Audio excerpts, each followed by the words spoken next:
What's good, y'all? Welcome back to another video. Today we're going to be going over derivatives of trig functions.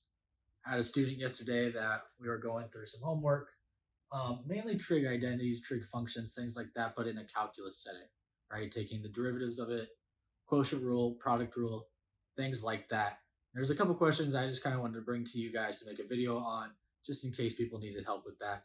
So without further ado, let's get right to it. All right, we're back. So I got three questions for you guys. Sine x over x cubed, 9x over sine x plus cosine x. We're finding the derivative of the function at pi, and then 4x squared times tangent x all over secant x. So let's get right to it. First thing I got here is sine x over x cubed. So now I have a couple of ways I can do this. I can use the quotient rule, for example, or I can use the product rule. I'm not going to lie. Not the biggest fan of the quotient rule. It takes a long time. So a lot of the times when it comes to something like this, I'll probably use the product rule. So how would I use the product rule here when it's set up like a fraction? Well, what I can do is I can rewrite the denominator as an exponent raised to the negative first. Remember, anything raised to a negative number flips it. So this is 1 over x cubed right now. So if I just do negative, it's just going to be x to the negative third. So I can rewrite this. I'll write it over here. Sine x times x to the negative third. Cool. Now it's set up for the derivative. The derivative for product rule is the derivative of the first term times the second term plus the derivative of the second term times the first term. So what's the derivative of sine? Cosine. So we have cosine x times x to the negative third plus now the derivative of the first term, so negative 3x to the negative fourth, and I meant derivative of the second term times first term, so in this case sine x. Cool, that's the derivative. But what we could do is we could simplify this a little bit, combine like terms, things like that.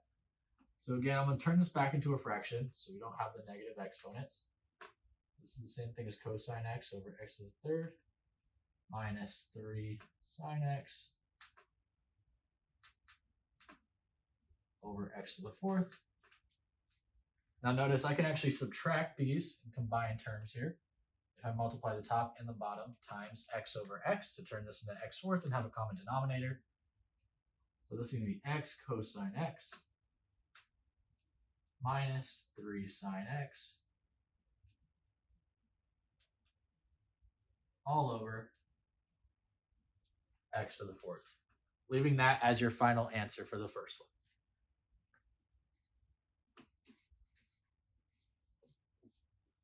All right, next one here.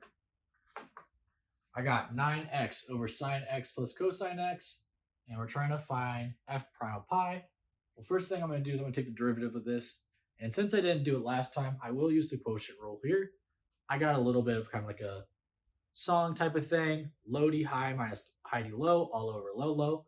What that means is you take the low, right, the bottom, times the derivative of the top. So in this case, derivative of the top, derivative of 9x is just 9. 9 times sine x plus cosine x. Okay, then again, minus high d low, so high top times the derivative of the bottom. Well, the derivative of sine is cosine.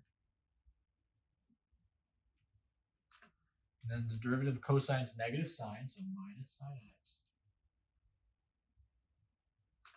All over low, low. So in other words, bottom squared. So sine x plus cosine x squared. Boom. Right? Set up. So now what I'm going to do is I'm going to plug in, this is the derivative, right? The derivative is done. I just found it. So now what I'm going to do is I'm going to plug in pi for each one of these terms.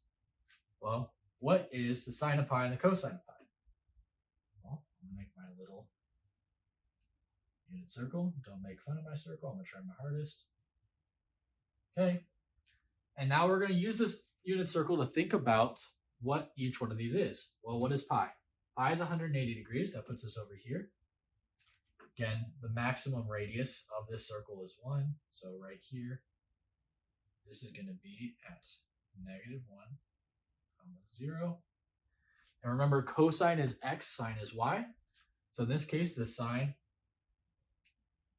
of sine of pi is 0. Cosine is -1 minus 9 pi. Again, I'm plugging in pi everywhere I see x, so 9 pi times, well, the cosine of this again is -1 minus the sine is 0 all over, again, 0 minus 1 squared, so -1 squared. Now, I'm going to simplify. 9 times -1 is -9. Okay, -9 pi times -1 is +9 pi, so +9 pi. -1 squared is 1, so it's divided by 1. So in other words, this right here is the final answer for the second one. All set. All right, this leads us to our last one. 4x squared times tangent x all over secant x. Now, I have a couple of things for this one. The first thing is like, initially I'm starting to get a little bit freaked out. Why? Well, the derivative of secant x, for example, is secant x tangent x, right? The derivative of tangent x is secant x squared. That looks like a lot of terms in my mind, right? I got to take the bottom times the derivative of the top. Well, look at that. The derivative of the top ends up being product rule. So I'd have to do that minus the top times the derivative of the bottom. Again, that's a lot of terms all over the bottom squared. It looks like there's a lot of simplifying, a lot of reducing, and things like that. One thing that's cool about trig is there's a lot of identities, right? There's a lot of rules. So what we're going to do in this one is we're actually going to take advantage of that. Remember, tangent x and secant x can be rewritten in terms of sine and cosine. So what I'm going to do is I'm actually going to rewrite this as 4x squared times, tangent x is the same thing as sine x over cosine x. And then secant x is the same thing as, actually, let me write this out in front. So let me write this as a big compound fraction. 1 over, secant x is 1 over cosine x. And I'm going to write 4x squared out here. Now what this allows me to do is it allows me to simplify. Notice that anytime you're dividing by a fraction, it's the same thing as multiplying by the reciprocal. So this is the same thing as just multiplying times cosine of x over 1. And I can cross reduce, leaving me with just sine x. So in other words, this whole thing is the same thing as 4x squared times sine x. That's it. Now what do I do here? Well, now I got to take the derivative, right? And so the derivative is going to be pretty simple here because now it's just the product rule, right? So derivative of the first term, so 8x, times the second term, so 8x sine x, plus, okay, the first term, and then the derivative of the second term, so just cosine x. Right? And that's essentially it. You're all done. That's going to be the derivative there. I hope you guys enjoyed. I hope this helped out a little bit. This is just something that I was going through with the student. I wanted to bring it to you guys. Again, if you have any questions kind of similar to this that you just want me to walk through, kind of show you my thought process and ideas, drop those in the comments. If you want tutoring as well, again, leaptutor.com. That's what I do outside of this. So if you want some one-on-one lessons, we can always do that. But till then, I'll see you next time. Take care. Peace out.